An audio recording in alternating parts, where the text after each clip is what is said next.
Welcome to California State University at Monterey Bay's World Theater.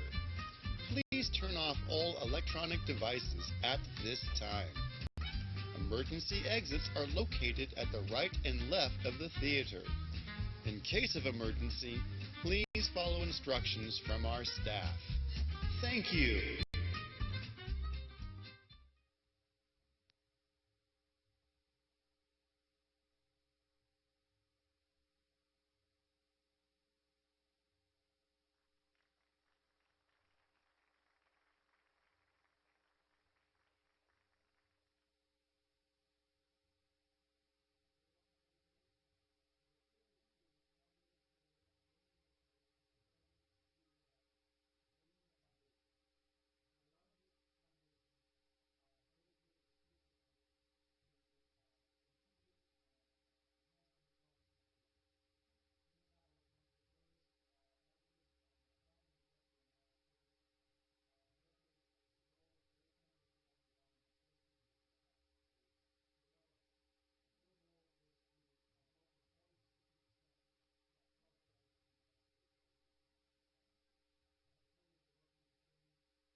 I was there, and I was very impressed with the work of the Lumina Foundation. I think it's one of the leaders, the thought leaders in this area, and also is particularly sensitive to the proper relationship between the private philanthropy sector and the public sector when it comes to setting policy agendas for higher education. So, Jamie, welcome. Thank you very much. Thanks for having me.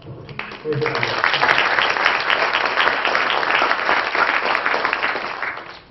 So I thought I'd begin by asking you to give us a little bit of a general overview of the Lumina Foundation and its priorities for Congress.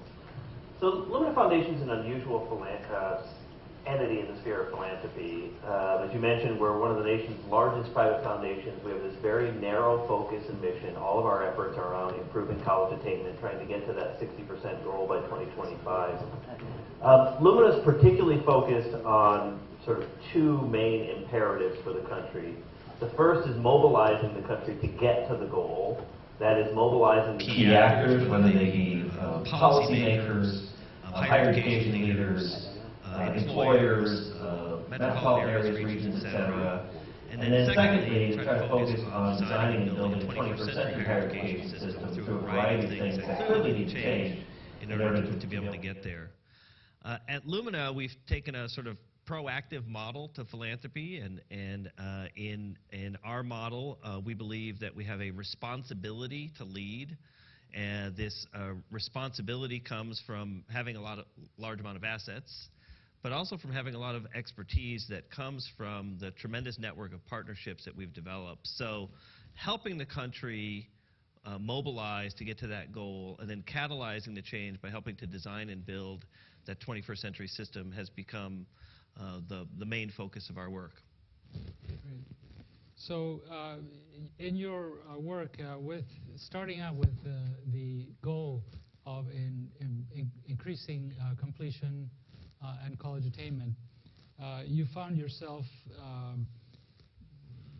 needing to focus your attention on issues of quality. Yes. Because as you explained to me once, if we're going to create forces that are going to create pressure to increase the number of graduates that we produce, unless we focus on quality and we get a fix on that, it has the potential of having the negative consequence of lowering quality in the quest for numbers. That's right. There's an easy way to get to these goals, right, which is you lower the standards, you produce a bunch of cheap credentials, and you say, well, we've gotten to the goal. That's not the point. The point is that what society really needs is talent, and that talent has overwhelmingly talent that has to be developed in post-secondary learning contexts in higher education. So our societal demand for talent is increasing, and that demand for talent has to be articulated in credentials and the degrees and other credentials that we produce in higher education. So what's behind those degrees and other credentials is very important. the learning that's represented by them, the quality of the instruction, the ways in which we can know that students know and are able to do certain things with these degrees, that's really critical to getting to that goal. And it's one of the reasons why at Lumina we've taken such a proactive approach to helping better define what degrees actually mean, what's represented in these credentials, and helping to better understand what our role is in higher education in helping country develop that talent base that's so critical, not just to our economic well-being, but our social well-being, our cultural well-being as a nation going forward. And in the process of doing that, you commissioned a document that is having quite an impact on higher education right now, the Degree Qualifications Profile. Can you tell us a little bit about it? So the Degree Qualifications Profile was an effort to articulate in a simple framework, in a simple document, what competencies should be represented in a associate degree, a bachelor's degree, or a master's degree, irrespective of the field of study. So what's really behind the DQP is an effort to describe those competencies in 5 key areas that have to do with knowledge and skills and other types of capacities, integrative knowledge, in ways that actually will matter. In other words, the ability to demonstrate these competencies should be clearly articulated at each of those levels, and whoever is the recipient of these credentials actually knows what the credential represents. The reason why that's so important, I think, is that in American society today, we really don't have a common understanding of what degrees or other credentials actually mean. By that I mean that really the only thing that we know about an associate degree is that you, in most cases, have to accumulate 60 credits to get it, and a bachelor's degree 120 credits. But the question is, what's behind that? Now, we have accreditation, which plays a very important role. We have standards within individual institutions, but we do not have a common understanding of what those degrees represent. So being able to better articulate what those qualifications actually represent is terribly important to us as higher education and as an American society. So the Degree Qualifications Profile is a tool, and the tool is being used, as you said, in a growing number of campuses across the country. At last count, roughly 230 institutions were beta testing this Degree Qualifications Profile, trying to figure out how they can actually use the tool to better describe the degrees on their campuses. And we're getting lots of feedback on the utility of the tool, what's missing, what should be added, which elements are really important.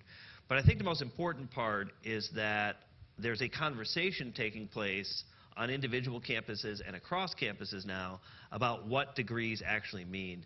And that is what's ultimately most important to us at Lumina Foundation. If we have this demand for talent, the demand for talent has to be in post-secondary learning contexts, and the degrees are the way in which we measure the talent.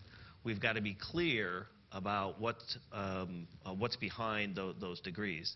The DQP is a way of doing that. It's also a useful tool, in my opinion, for bringing campuses together to have these broad conversations. True engagement of faculty, which I believe really very strongly in, that the engagement of faculty is critical in these conversations, but bringing all of the constituents together to actually have a conversation and describe how is what we're doing on our campus actually articulating these competencies. That's what's really most important about the tool. And so the DQP does this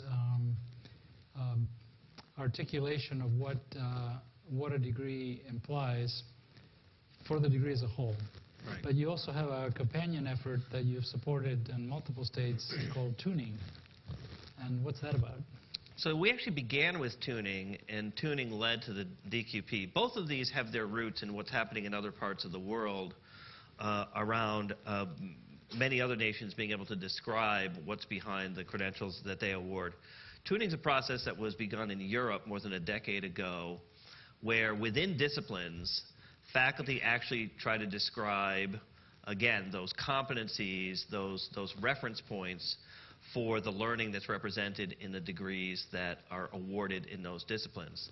What's different about tuning, if you think about the degree qualifications profile as a way of articulating these sort of generalizable competencies, so the DQP applies irrespective of field of study, tuning is a way of articulating those competencies at the discipline level. And the process of tuning, I think, is really, really valuable. What we've seen in the growing number of institutions that are using it, as they've seen in Europe, in Latin America, and other parts of the world where they're doing tuning, is that faculty are gaining a sharper understanding within their discipline about what their credentials actually mean.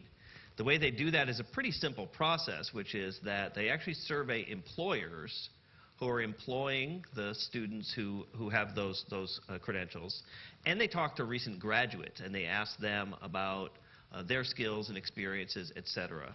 And the faculty then come together and try to articulate, again, these competencies, these reference points for what should be behind the credentials. This has been very well utilized in certain states and certain disciplines, Kentucky and Indiana, Utah, and some other states. But now we're starting to see tuning being used at a broader discipline level. So the American Historical Association is now attempting to tune history on a national basis as a discipline. And we think that the engagement of faculty in this conversation, much as I mentioned in the DQP, is very, very important part of this work to increase attainment in the United States. Increasing attainment, getting to that 60% goal, helping meet society's demand for talent, we have to make sure that faculty are a key participant, a key player in those conversations. I have to say, with all candor, that my concern is that many of the reform efforts in higher education in the last 30 or 40 years seem to have forgotten faculty.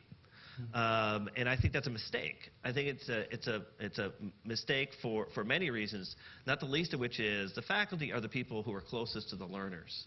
And so being able to better engage faculty in what I think is a broadly understood need to transform what we do in higher education to serve more students better, I think that engagement of faculty is really important. I have a receptive audience, apparently. Yeah.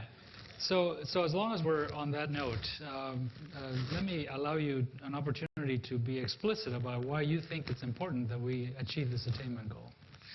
Well, I think there are many reasons why increasing attainment is important. I think that the economic arguments have become dominant in the last few years, and we've certainly contributed to that discussion.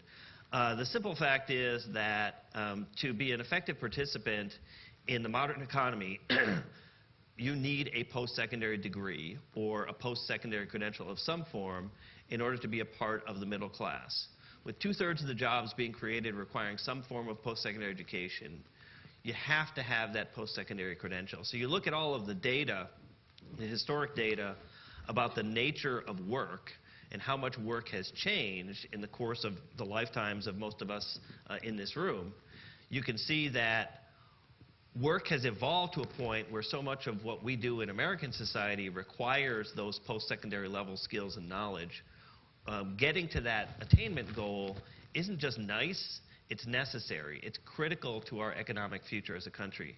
At the same time, the arguments for higher education never have been solely about economic outcomes, nor should they be going forward. They should be about our ability to be effective participants in a democracy. They should be about being able to be leaders in our family and in our communities, et cetera. All of those things are really important.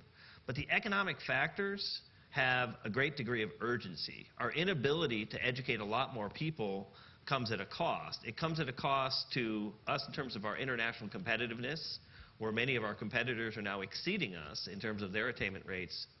And it comes at a cost of our collective well-being as a society, because if we don't increase the attainment rate, our overall quality of life, irrespective of what's happening in other countries, is going to go down. So for lots of reasons, I think the importance of higher education, of post-secondary talent, is incredibly important, has never been more important in the history of our country. But now I think we have a real sense of urgency that getting to that attainment goal is too important for us to see the changes that are necessary as marginal or as things that can naturally evolve. We've got to catalyze those changes. We've actually got to stimulate the change and move as quickly as we can to a different system of higher education. The other thing that I'll add to this is that when we say higher education, we're now talking about something different than we were just a few years ago. With learning increasingly being democratized, not just because of technology, but because of lots of things about our understanding about how people learn and cognitive science and the rest, I think we have a better understanding here that these post-secondary skills, these talents that we expect, can be gained in lots of different ways. They can be gained in the military. They can be gained in workplaces. They can be gained through online means, in technology, et cetera. That merely, in my view, increases the urgency for us in higher education, for people in higher education institutions to embrace this, to wrap our arms around what's happening in the rest of the world, because we are, in my view, going to continue to be the arbiters of quality, and we're going to continue to be, I think, the agents that are awarding those credentials. So we've got to figure out how we incorporate that into what we do, and we've got to make sure that what's happening in those other learning contexts meet a very high standard. So you don't think that the so-called disruptive innovation that people claim is happening in higher education, most visibly by things like MOOCs and for-profit startups, but in other ways as well, you don't think that's going to, some people have predicted that universities most of them were going to vanish, in a couple of decades. Yeah. I find it unlikely that universities will vanish. Universities as we know them today will probably be a lot different in a couple of decades than they were before. And I will say this about MOOCs, and I've said this before publicly. I see MOOCs as part of a point on the timeline of a continuum of change that we're seeing in higher education. MOOCs are not going to change higher education on their own. I think MOOCs are an interesting development. They are doing some things differently in terms of serving large numbers of students. But we've seen all kinds of transformations happening in higher education over the last 2 decades. And MOOCs are just one part of the timeline of those changes. I don't think MOOCizing the system is going to create our 60% attainment goal, nor do I think that 10 years from now we'll be seeing MOOCs as the dominant model. We'll see them as part of that continuum of change that's valuable and useful. But where we're getting at is, or where we're getting to, is that disruptive change happening from many different vantage points now. Many different things are creating the change possible. MOOCs are merely one element of that. Right. So if you were here for our last speaker, Sebastian Thrun, you know all about MOOCs, but otherwise, if there's a few people in the audience who don't, MOOCs are the massively open online courses that are enrolling tens and hundreds of thousands of students from across the world. And for the most part are not being offered for credit, although some of them are starting to be offered for credit. In fact, the American Council of Education has long had of course you know this very well, but just for the benefit of our audience, the ACE, the American Council on Education, has provided a service where they have evaluated, especially for military personnel, experience that people have and given recommendations about awarding credit for those things. And they were going to put that apparatus that they have to work on a limited number of MOOC courses that they were going to endorse or recommend as worthy of credit, and some institutions would presumably go along with that recommendation. So now here we have this very challenging goal. Obviously, it's going to, if we're going to go from 40 to 60%, it's going to require a substantial increase in capacity of our higher education system. The Obama administration has been doing its part by dramatically expanding the Pell Grants and by offering 100% direct student loans. But at the same time, we've been seeing this pretty substantial disinvestment in higher education by the states, who've been the traditional funders of public education. And public higher education is responsible for awarding nearly 80% of the post-secondary credentials. Right. So the question to you is, what do you see as, what can we do about that capacity challenge? So I think this gets to that second imperative that I mentioned, which is how do we design and build this 21st century higher education system that's actually going to meet our needs and get us to where we need to be. All of this effort around mobilizing those various actors to do something, to actually create the change, is very, very important. But we've got to create a series of changes. We have to do so, again, with some haste in order to be able to get to that goal. So let me mention a couple of the areas where we need to create that much different system. The first is well, you mentioned Pell Grants and student loans as examples. The student finance model in American higher education today is broken. That system simply no longer meets the needs that we have as higher education.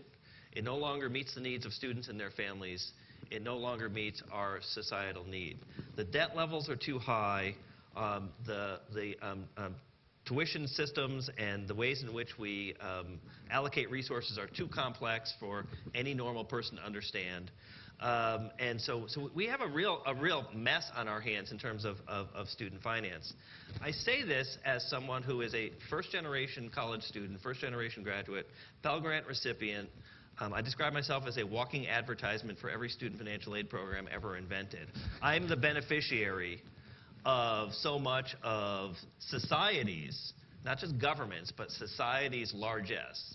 I benefited from the fact that society cares about people like me, and my church, my state, my community, the federal government, and the college that I went to all contributed to my success.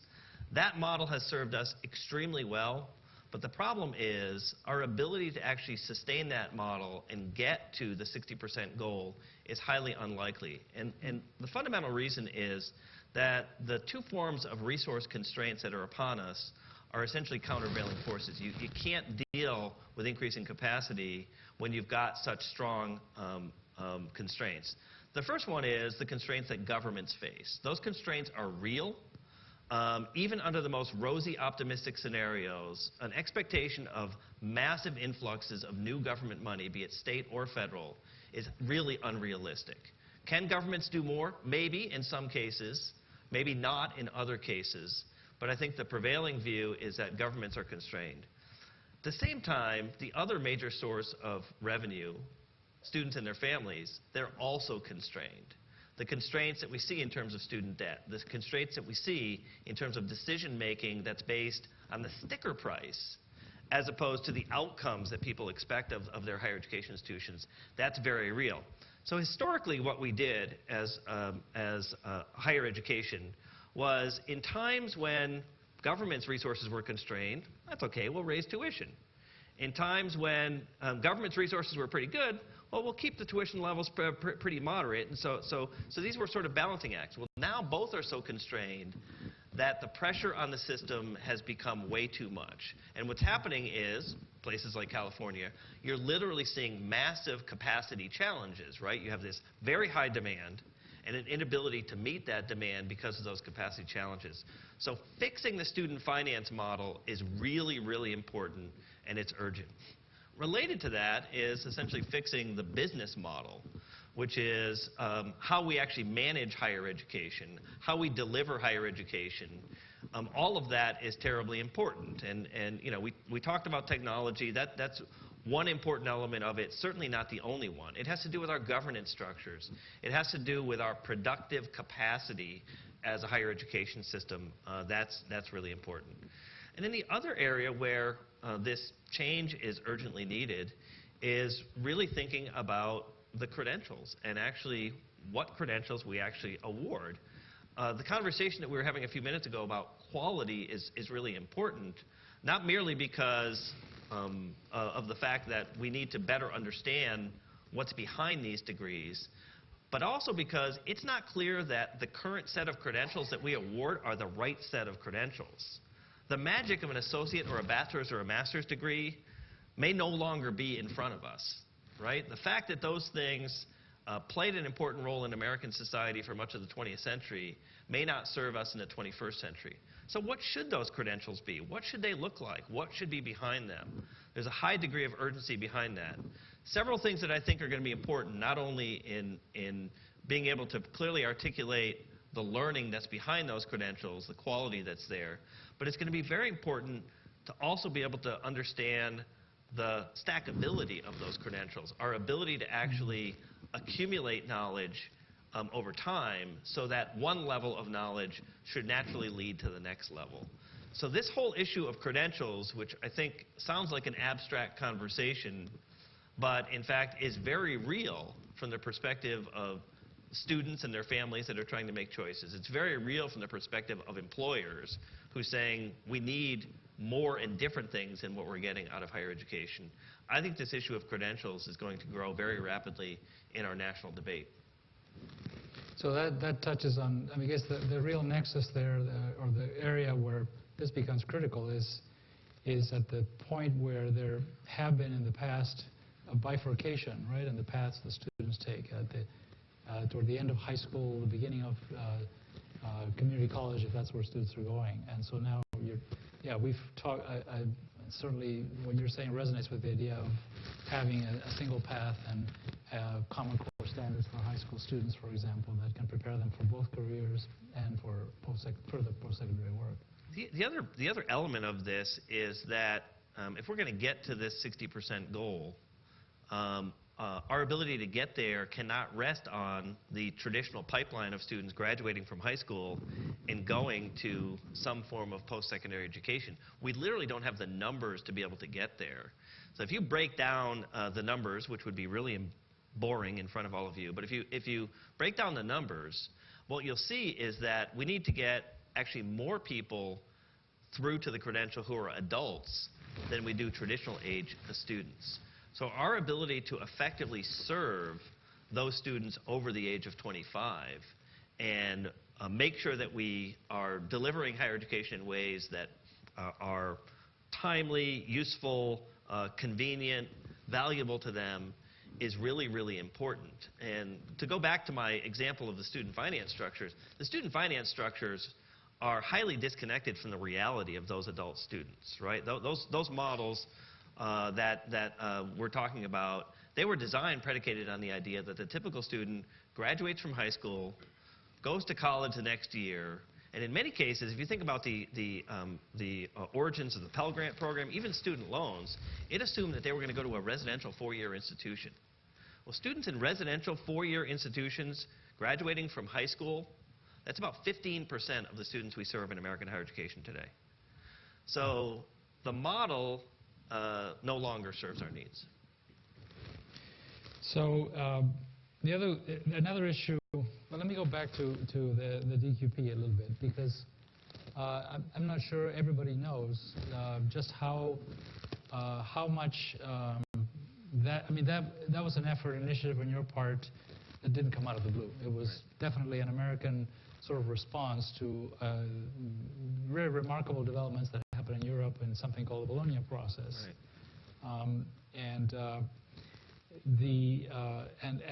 I was really struck by you invited 4 very remarkable and respected individuals to draft that report with very different perspectives, with strong views. Yes. How did that go? The documentary about their meetings would be award-winning, I think, because they really beat each other up for about a year. It was quite extraordinary. Carol Geary Schneider, Cliff Adelman, Peter Yule, and Paul Gaston, 4 people with deep, deep knowledge of learning and the outcomes of higher education, coming together and actually trying to describe these competencies was extraordinary. But the work that they did, I think, is reflective of what needs to be done.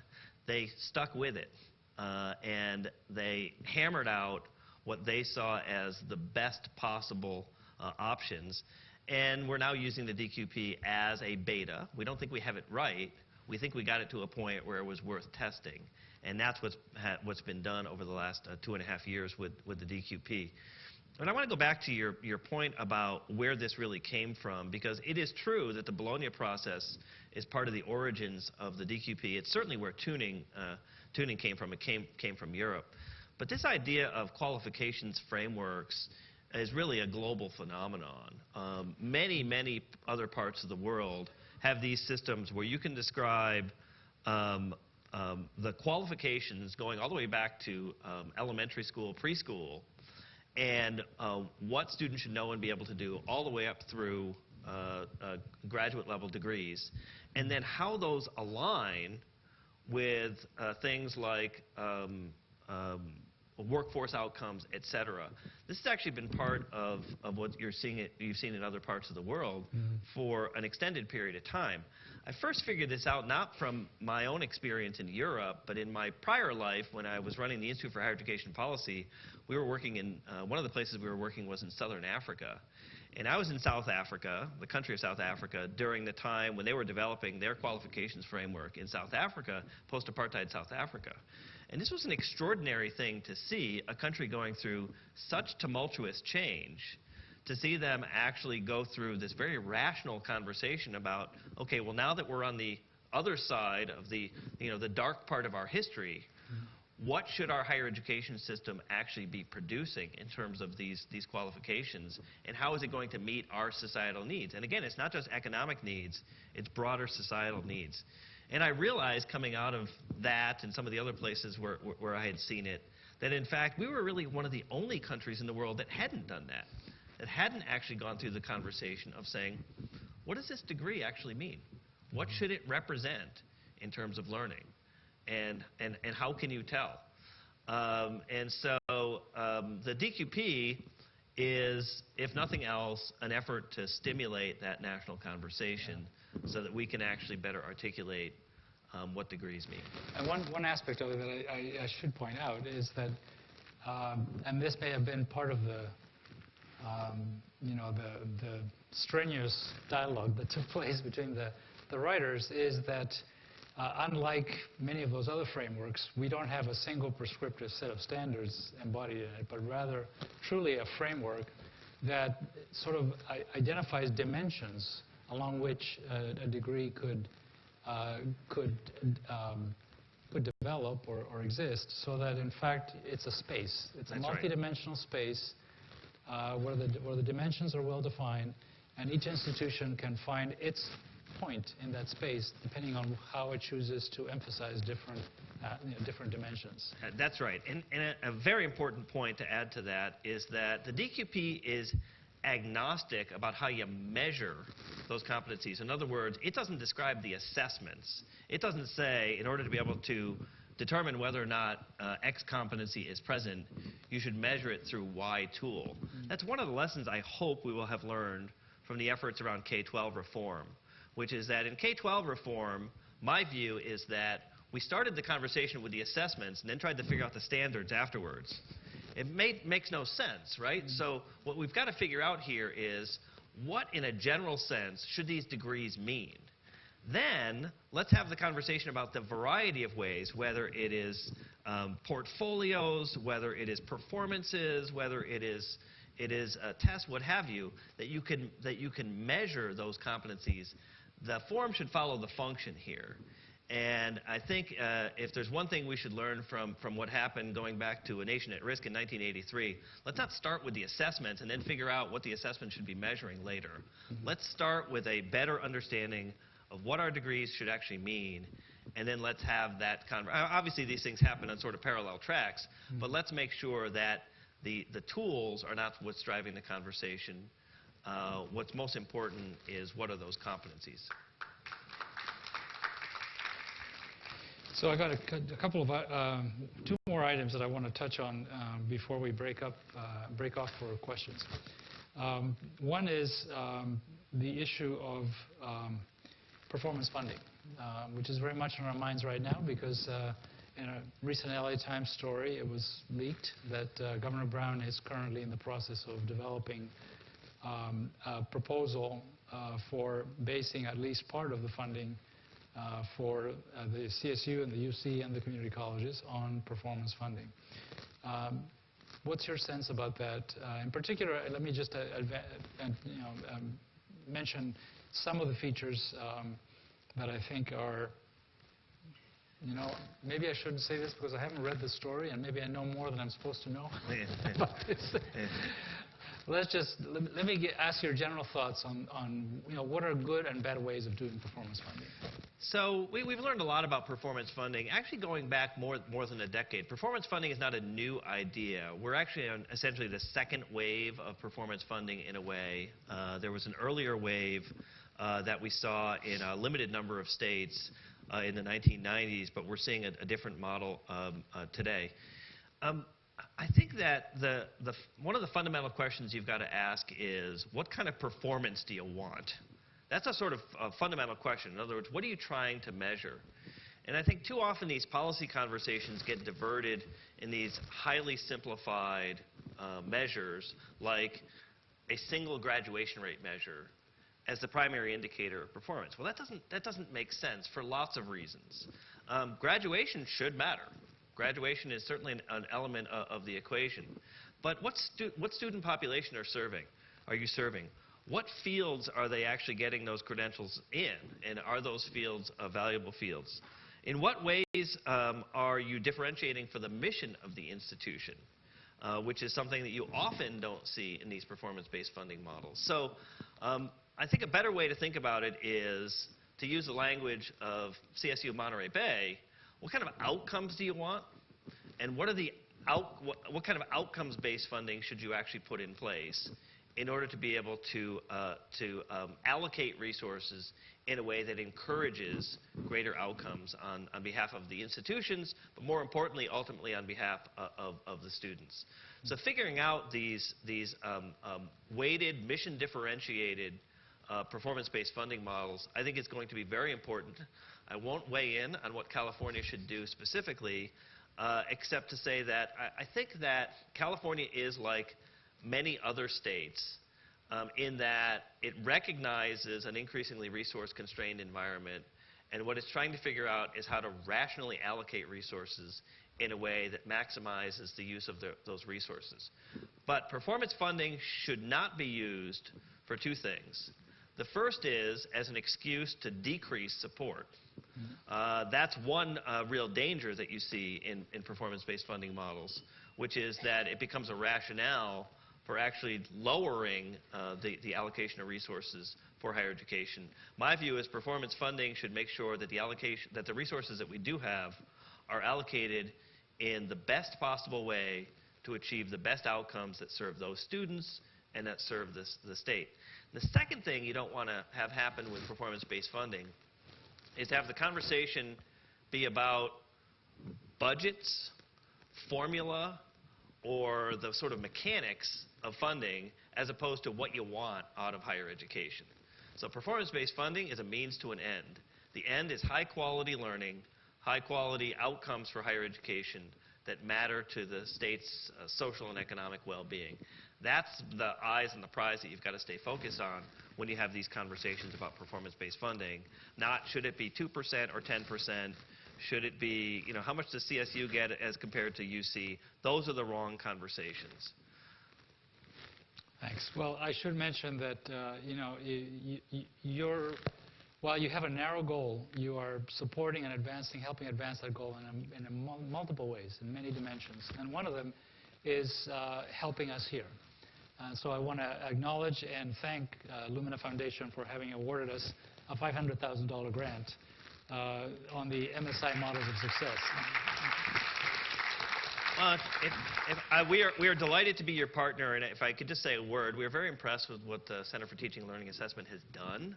We're very pleased with the work that's happening, and it's really hard work to try to rethink things like remedial education delivery in math and English, particularly in writing. So those things are really, really important.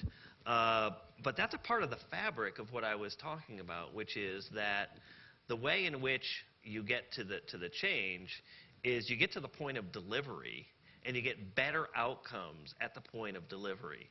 That's the way you can get scale and get to these big hairy, audacious goals that places like Lumina have set, is to actually make sure that you engage people at the level where the change can really happen. Thank you very much, Jamie. Let's give him a hand.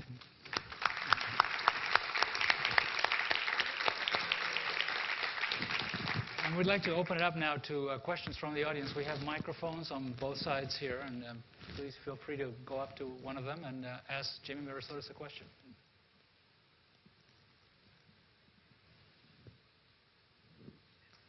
Don't be shy.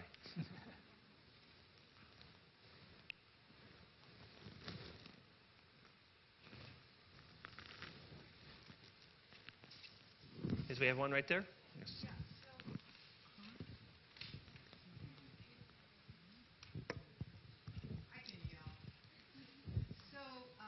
At CSU Monterey Bay, we are an institution that's dedicated to, serving population of California, including first-generation low-income students. And a lot of our students, come to us with a lot of educational needs that have not been fulfilled when they get here.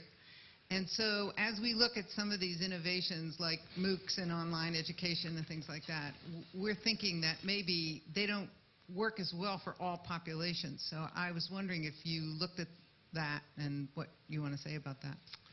Yeah, I'm not going to say anything new that you don't know, which is that people come to higher education with lots of different experiences. Some have tremendous prior educational advantages, some have less. And people learn in different ways. And so both of those things are very important for us to take into account as we think about these dramatic efforts to increase attainment.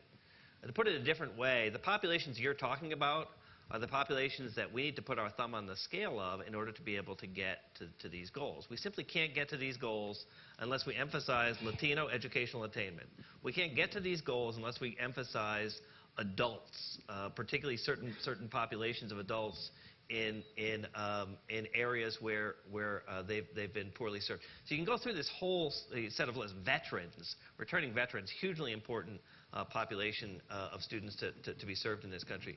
But they're coming with prior experiences that can both add value to what's happening in the higher education experience, but also deficiencies that have to be addressed. And the point is, treating everyone with a one-size-fits-all model doesn't work. That's why the kind of efforts around things like what you're doing about rethinking remediation are so important, because what you've got to do is engage the learner where they are, not where you think they should be. I think that's just a critical part of the redesign process going forward. Good afternoon. Thank you for being here this afternoon. You left off talking about working on a grassroots level, pardon me, and also the Center for Teacher Learning Assessment. And I'm very curious in terms of being able to utilize some of the e-tools and some of the wonderful thinking going on about 21st century education with our local schools, if possible, something along the lines of beta testing. There are some great e-tools out there. Is that being promoted perhaps through Center for Teacher Learning Assessment here with our local school districts? Something along the lines that a Silicon Valley might incur. We're not that far from Silicon Valley. Yeah. Is Becky Rosenberg on the audience? There she is. Let's give her the mic. Is it my turn? I'm sorry. And one of the features of the grant that we had from Lumina was for us to be able to collaborate with community colleges, not with K-12. And we have certainly embedded electronic resources and methods into what we've done in that collaboration. But it was specifically not a collaboration with K-12 for that particular project. So, over a longer haul, we hope to do some of that. I should add on that score that we are currently exploring the possibility of developing a cradle-to-career partnership in Monterey County in partnership with schools and social service agencies and philanthropic organizations so that we can have the best possible collective impact in all of the different efforts that people are doing a lot of times in separate silos. That I anticipate that as we get into that process, we are going to start getting more involved and taking more ownership in how our schools are doing. Our teacher preparation program will become more engaged with how our teachers are doing, and so that some of the things that you were asking us about doing, I think will start naturally emerging from that greater engagement in the process. There's one thing I wanted to add from my vantage point, which is that we were in truth a little slow on this at Lumina Foundation to understand that these collaborative efforts actually can dramatically accelerate progress on increasing attainment. And by collaborative, what I mean is thinking about at the community level how you bring the K-12 system, the higher ed leaders, the civic leaders, the business leaders together and fashioning a plan to meet our community needs and then deploy the resources, whatever those resources might be, to actually solve that problem. We got into this a couple of years ago in a handful of communities that we were working in around Latino student success. And so we worked in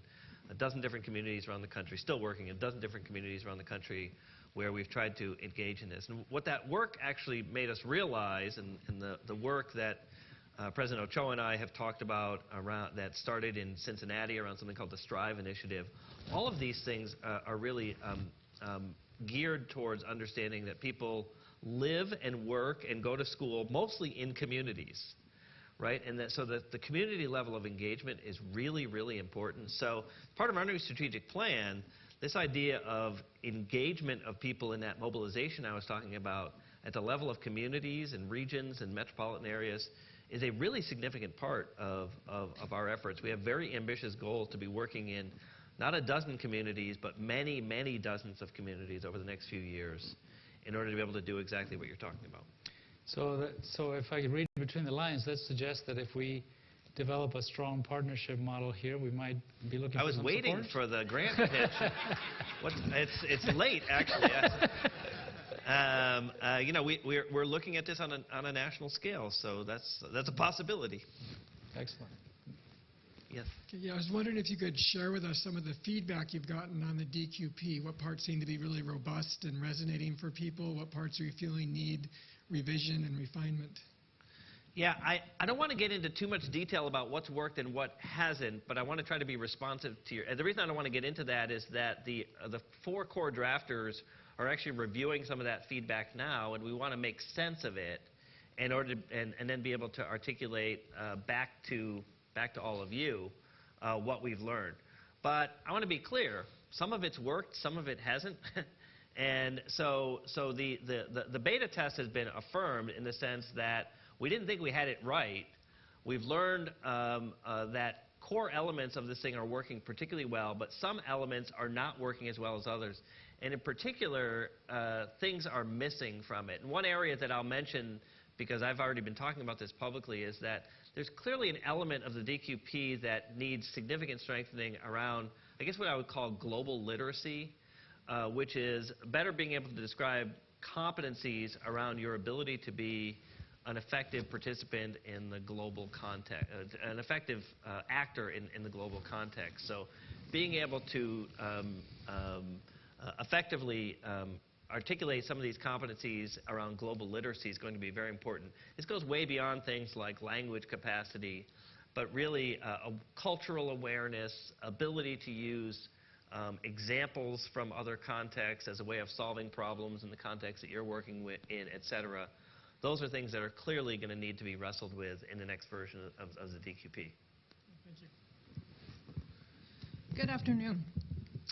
We have in this country, in many cases, a mismatch between students who graduate from traditional 4-year universities with debt and can't get jobs in their fields, and on the other hand, employers who can't find employees for the kinds of things that they need to hire people for. In your fall edition of your Focus magazine, you focused on the community of Dayton, Ohio, and talked about how employers have become partners with community colleges and other providers of sub-baccalaureate degrees in meeting that need and in increasing the alignment between education and the needs of industry.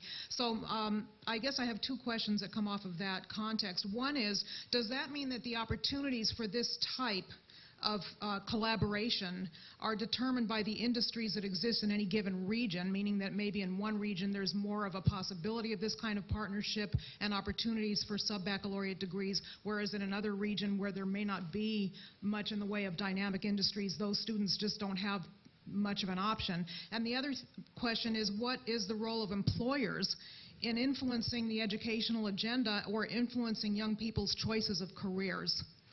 So your first question's a lot harder than your second, so I'm going to try to tackle your first one first because I'm going to struggle to work my way through it and get to the part that I really want to talk about, which is the second.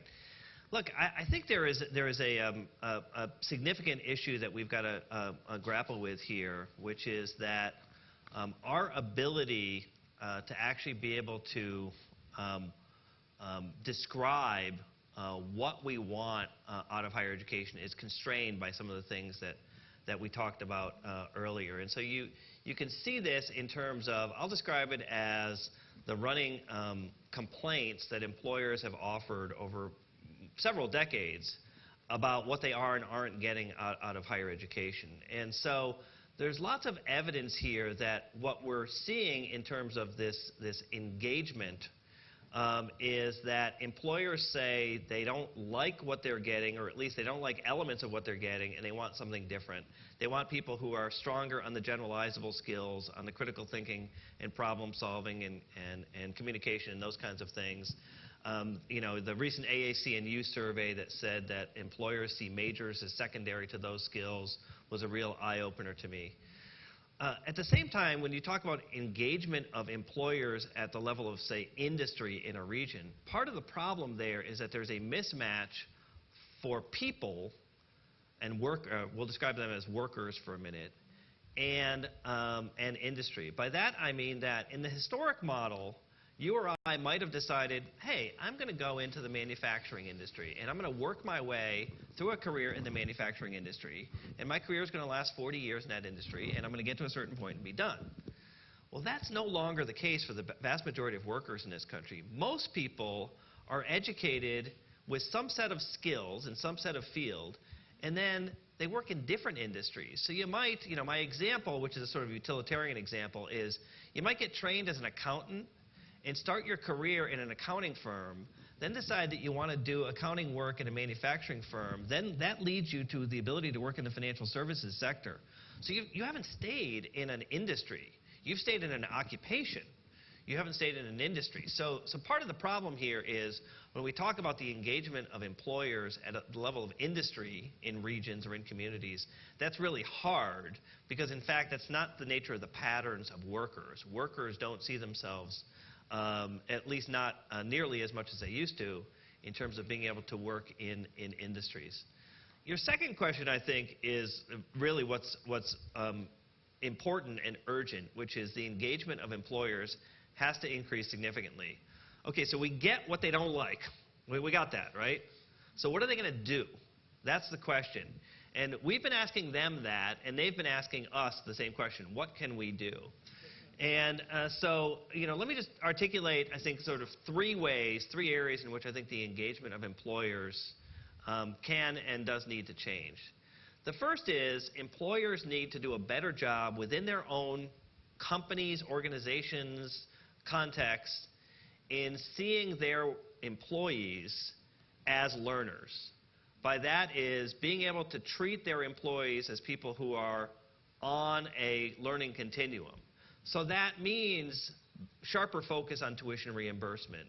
It means we've seen lots of cases now, particularly of large companies developing individualized learning plans for workers so that you're actually within your company treating your workers in a different way.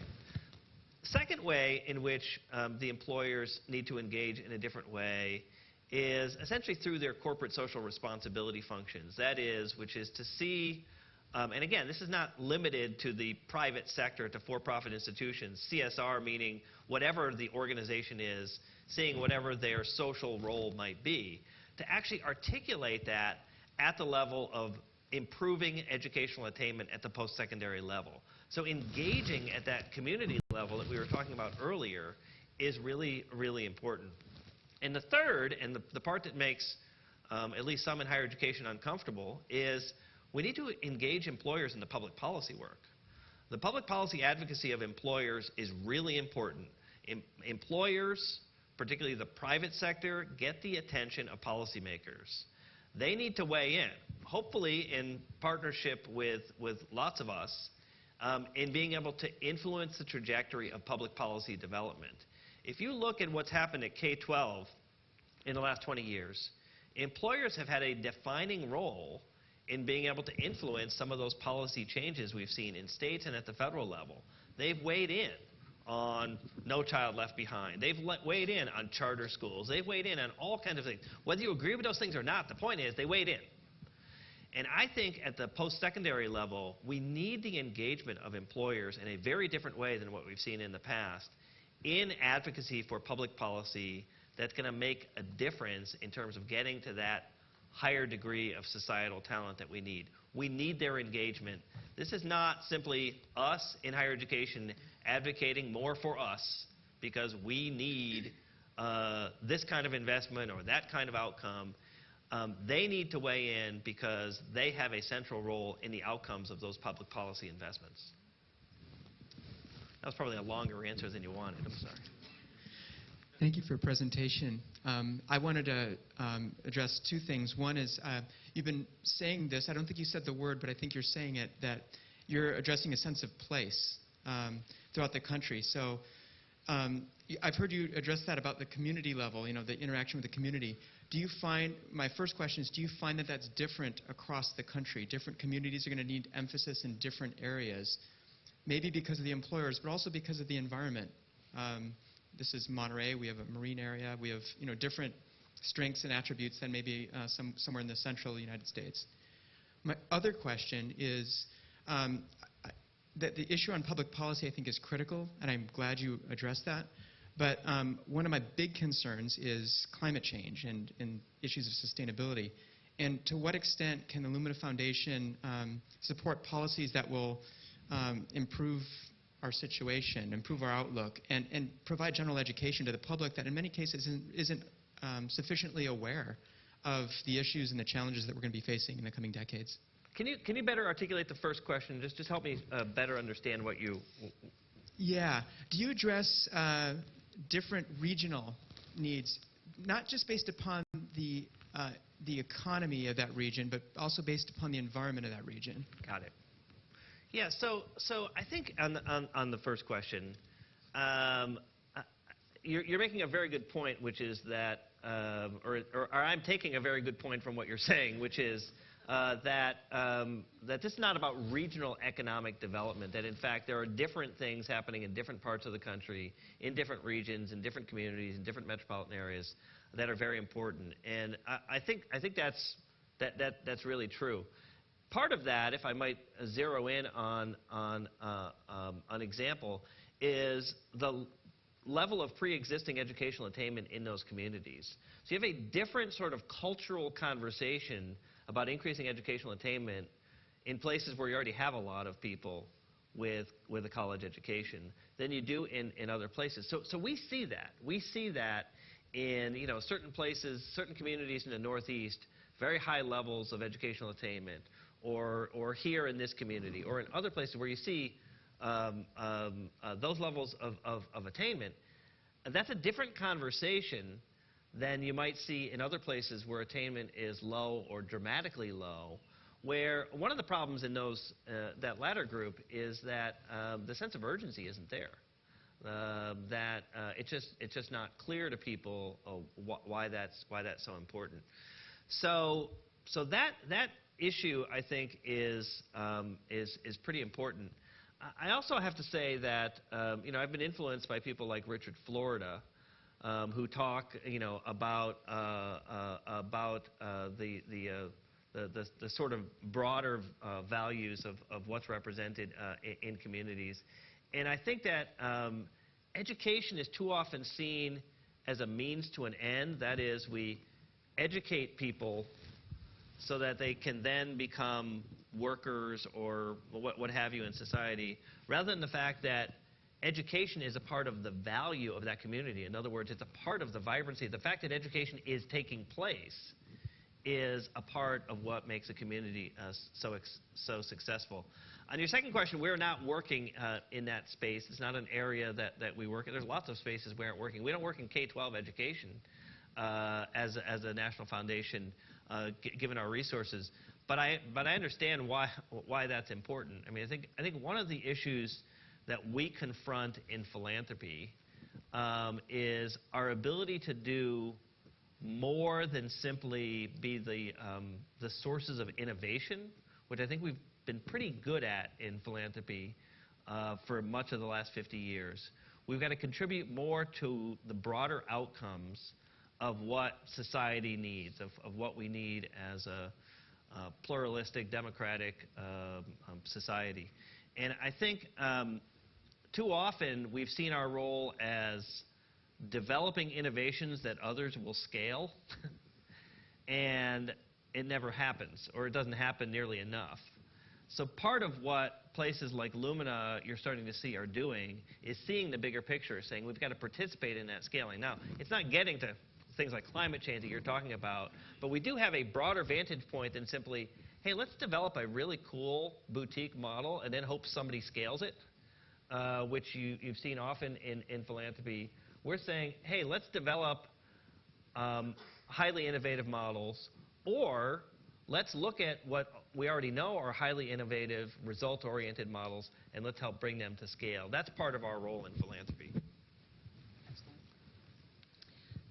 My question is about people who have a bachelor's degree, but they don't have an education.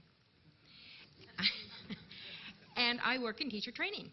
And I am now conducting quite a project in the Oakland Unified School System. And we have many people that come to us with a bachelor's degree, but lack an education.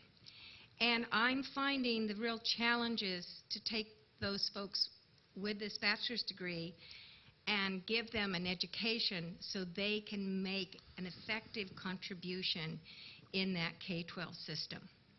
Because they have to understand that the bachelor's degree is just part of a complete circle. Yeah. It's not the only thing. And I'm wondering, what are your feelings on that? Well, I mean, you're reinforcing, obviously, the argument that, look, the degree is not the only thing, but the degree should actually have value, should have meaning.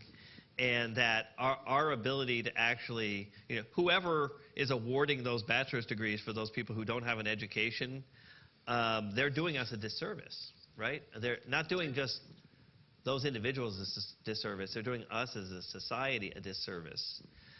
So being clear about what those outcomes are that we want from higher education, what should be represented in these credentials, and then our job in higher education is making sure that people actually have those competencies, actually meet those outcomes.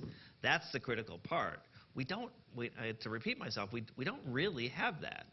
What we have is a large system that in many ways served our society pretty well in the past, but simply isn't going to serve it well going forward, in part because of the reasons that you're talking about. My second part is we have general assumptions. Everybody went to college in this group, so therefore they must be educated. And the assumption is, well, we all in public school at one time, or elementary school, or we all went to second grade, so therefore we know what second grade is. Yeah. And I see the disconnect between, we think we know what second grade is, but we truly don't. Yeah. And society has changed, and the communities have changed.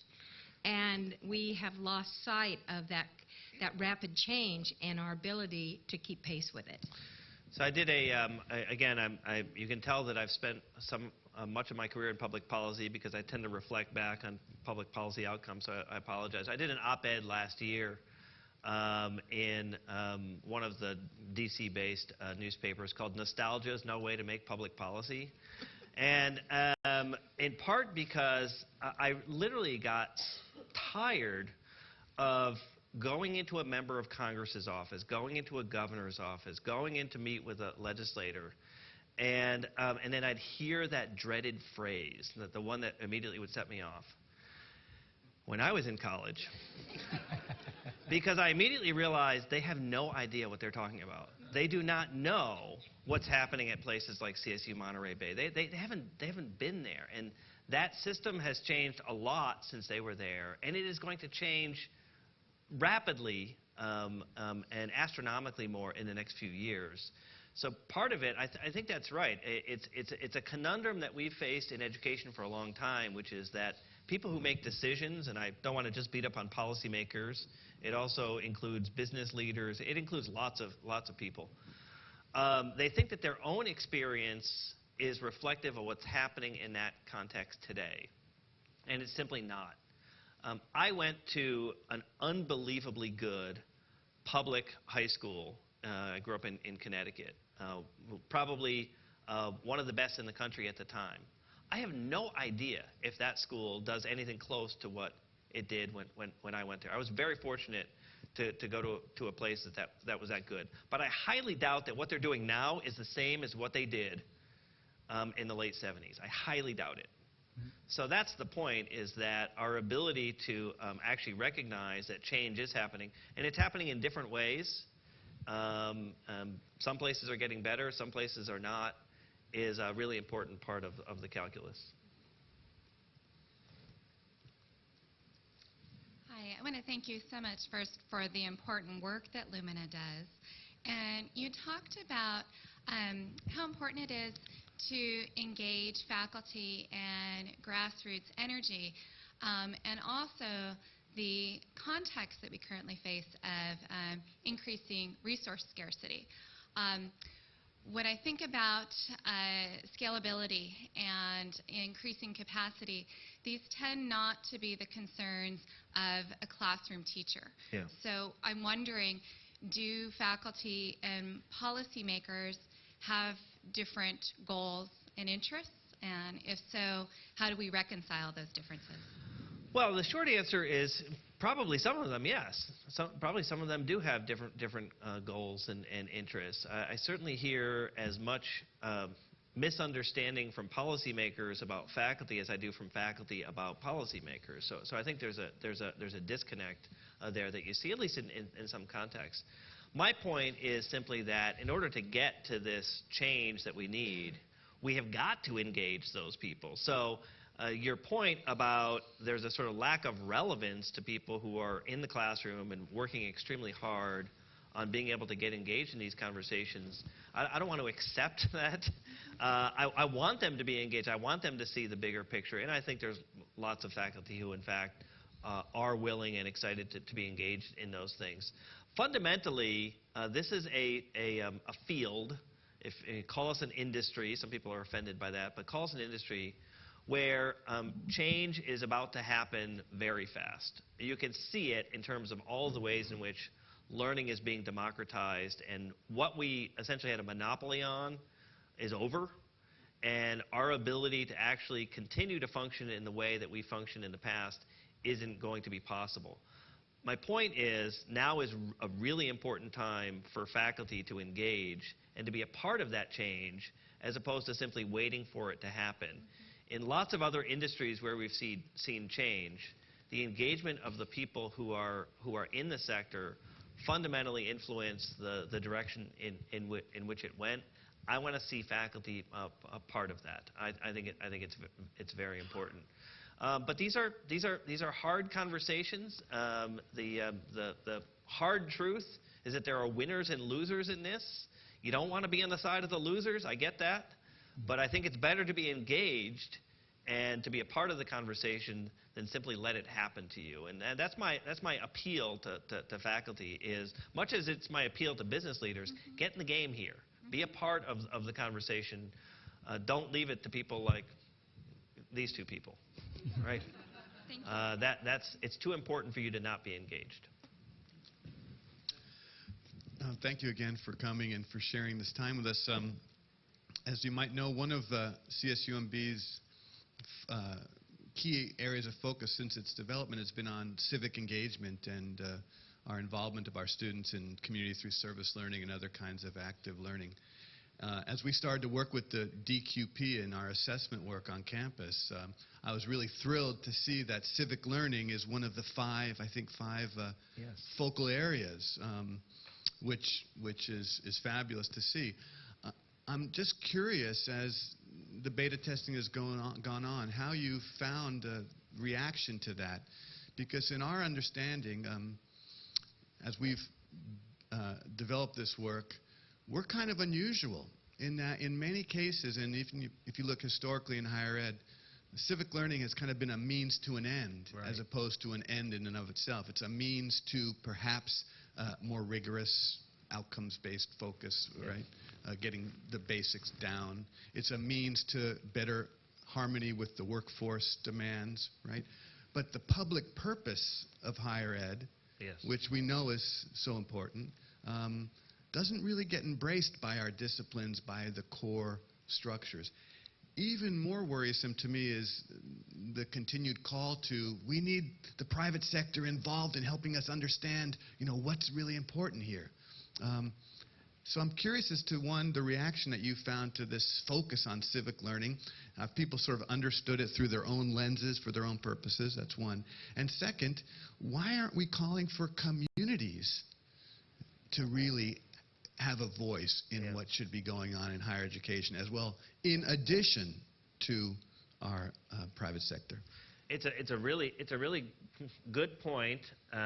Speaking on behalf of Lumina Foundation, we think community. You heard my appeal on communities. I think it's very important for communities to weigh in here. The anecdotal evidence on the DQP is that the civic learning part has gone very well. So I'm pleased with that. I'm pleased with that in part because if you look at these comparable efforts in other countries, it's not even there. Civic learning is not even a part of the qualifications frameworks in most of the rest of the world. In that sense, it is a, if not unique, highly unusual American thing to see the civic outcomes, the civic competencies of learners as a core part of our expectations of what degrees should represent. So I'm really thrilled about that, and also truly impressed with what CSU Monterey Bay does here. You're nationally regarded. Everyone recognizes that. I think part of the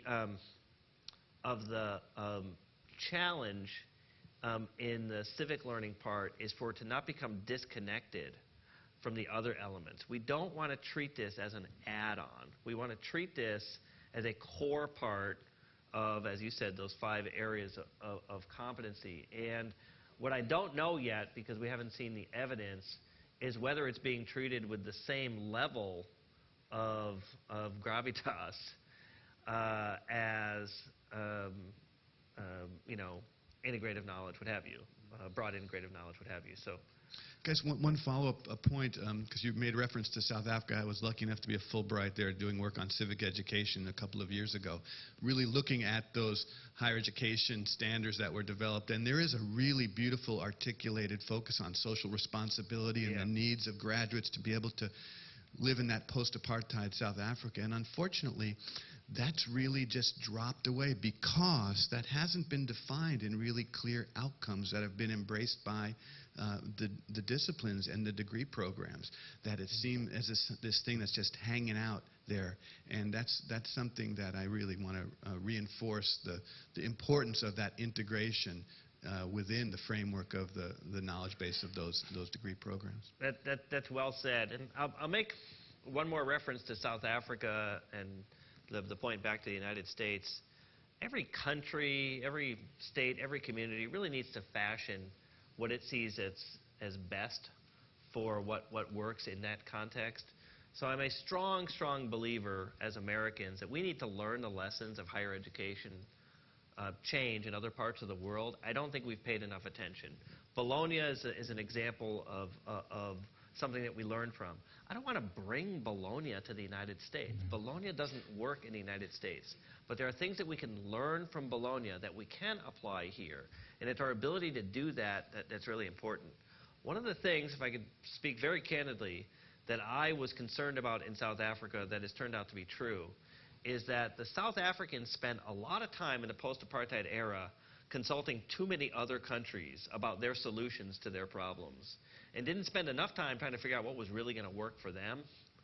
And then economic challenges started to hit them, and they really hadn't made the kind of national progress that they needed to make to get to that consensus. And they made some decisions that were good, but they missed some opportunities, in my opinion. And so the kinds of things that I think are important is to study what's happening in other countries, but make sure, or other contexts, make sure you take the time to have those broad conversations that we were talking about earlier. I don't know if you ever heard this phrase when you were in South Africa, but the South Africans used to joke about they used to call them the transformation tourists, which was all of these people from other countries that were going to South Africa to help in the transformation.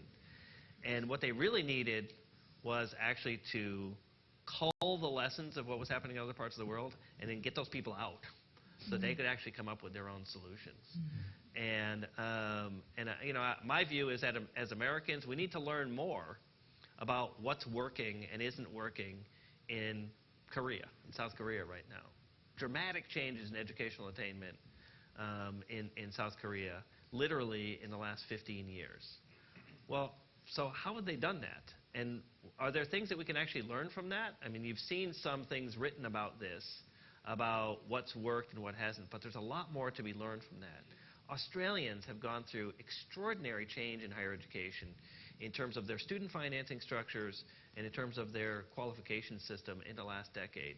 Major change. Australia, by the way, becoming a major focus of foreign student enrollment, right? So they're literally eating our market share in Australia for students that want to go to English-speaking countries.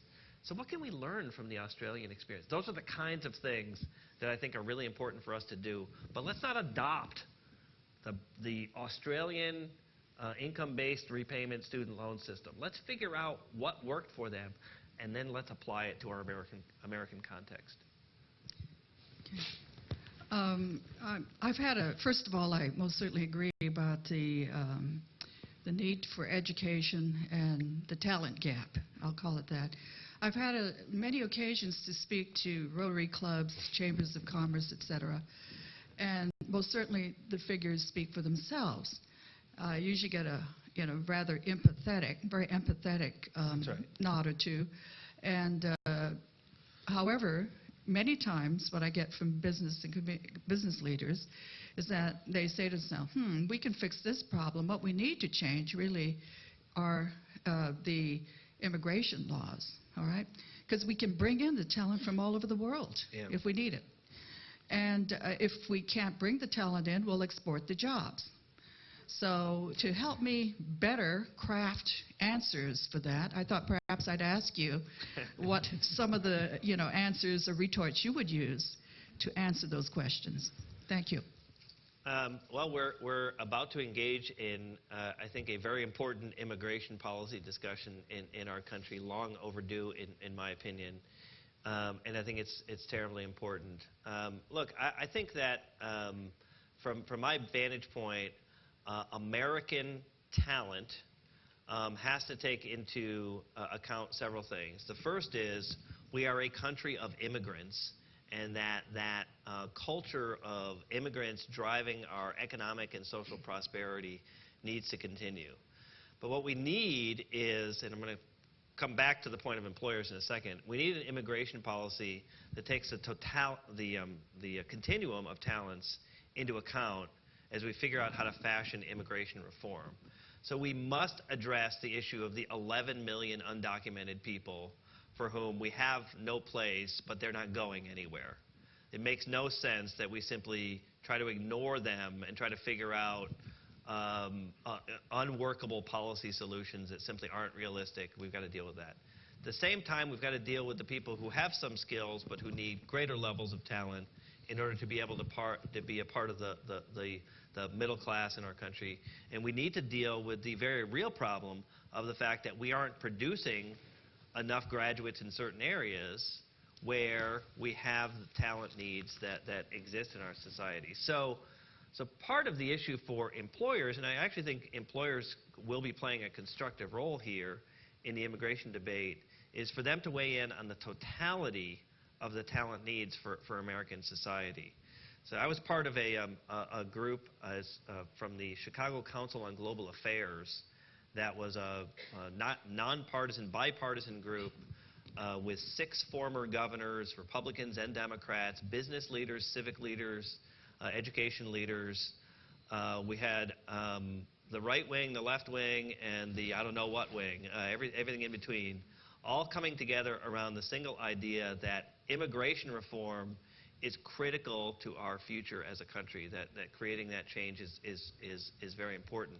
And I think employers in particular need to have a clearer voice on this and not simply speak to one end of the continuum, but to the whole end of the talent continuum. That's part of what I think is going to need to happen in order for us to be able to get the comprehensive immigration reform that's desperately needed for the country. So this is a tough issue. It's a really challenging conversation. I'm someone that comes from an immigrant family. I wouldn't be sitting here were it not for immigration policy. So I certainly understand the importance and value of it. But those immigration policies are so outdated, they really don't have relevance to what our current societal needs are. Immigration, by the way, is an element of getting to Lumina's 60% goal. We've got to figure out not only how we produce those 23 million more graduates that we need to produce beyond what we're currently producing, but we need to figure out what element of the group of people who are already here contribute to that total from an immigration perspective, whether they're undocumented or people that currently have legal status, but who we might send back to another country when we could better retain them here. So those kinds of issues, it's complex, but what I'm hoping is that we stay focused on the continuum of needs and not see this thing unravel yet again like it did 6 years ago because of a single issue that brings the whole thing down. We'll take one last question. So I admire Lumina's goal of 60% of college graduates, and my question surrounds persistence of the students. Our campus in its founding started out ideally thinking about year-round operation, outcomes-based education, alternative assessment, lots of different pathways for students, and we would get them here, and then they wouldn't stick. And we're doing much better in terms of retaining our students, but the overall persistence rate, both in the CSU and at our particular campus, is not great. And I'm wondering how the Lumina Foundation can help to support the persistence rate, and relatedly, also about the out-of-classroom experience. We're talking about students as if the only learning they do is in the classroom, but I think increasingly we're having students who are having difficulty with mental health issues, coping, making good relationship decisions, making good health decisions that is not being addressed but directly affect their ability to succeed in the classroom. When I hear about online, I get very nervous about the students who are not having those face-to-face opportunities to address the out-of-classroom learning as well. Yeah, so we're doing a lot in this area is the short answer, because increasing the success rates for students who are already in higher education is terribly important. And those of you who know the educational research know that we've known for a long time. You go back to Vince Tinto's research in the 1980s around this, that social integration on campus is the single most important thing that drives persistence and retention, eventual graduation. So being able to better understand what motivates students to leave, which is usually one of 3 things: money, academics, or family and social problems. So those are the three issues that come together. that's a critical part of the retention equation. You know, I will say that part of what I think we haven't really grappled yet with in higher education is the fact that it takes too long to get a college degree. And that time is a part of the problem for too many of the people that we serve. It's not just the old debate about, well, you know, a quote-unquote 4-year degree takes 5 or 6 years. But the fundamental question is, how much of this is really about the time, and how much of it is about those outcomes that you get, whether they're learning outcomes or other outcomes, in the time that you do have here. And because of credit hours and the fact that we use time-based units as a primary measure of progress in our system, we tend to equate time with the outcomes. CSU Monterey Bay obviously has a different model, I understand, but that is still the dominant model in American higher education. So in a system where time is the enemy for too many students, particularly those low-income, first-generation, minority students, the adults, we've really got to grapple with this issue about how much time we really need them to be engaged in the system. There's a finite point here, right? I'm not articulating a view that somehow we're going to you know, create a pill and people are going to take it and they're going to be smart and they're going to have a college degree and you can do it in 1 second.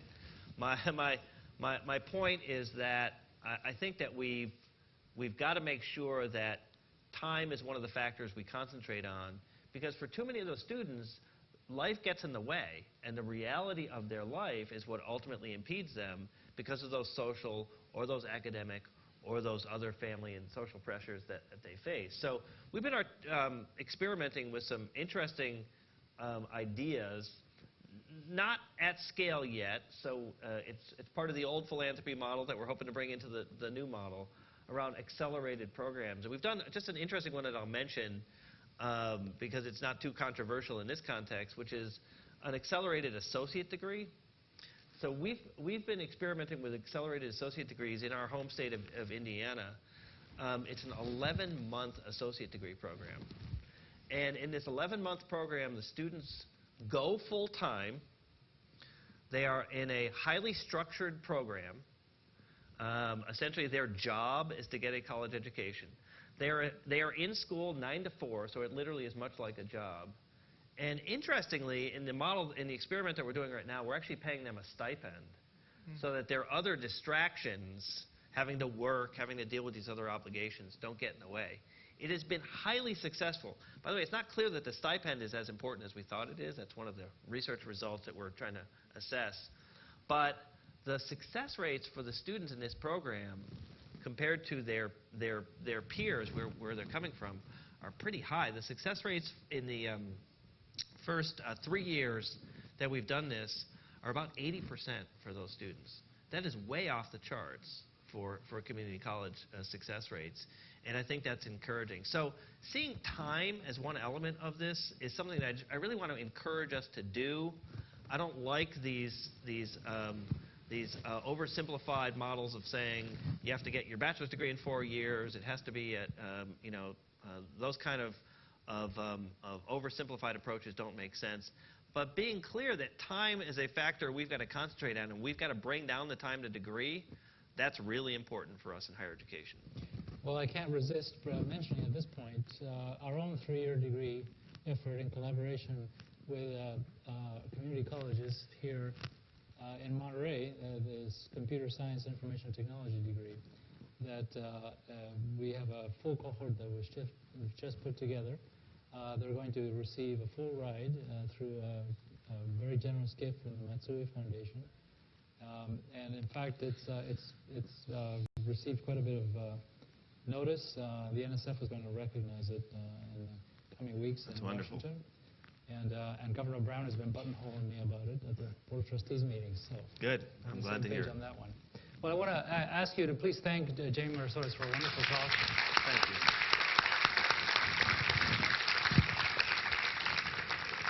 We have a little gift here for you to remember us. See, we've got a little otter here with chocolate and a thumb drive and a T-shirt. Thank you very much. Thank you. Thank you, everybody. Thank you. Please join us at the reception at the lobby.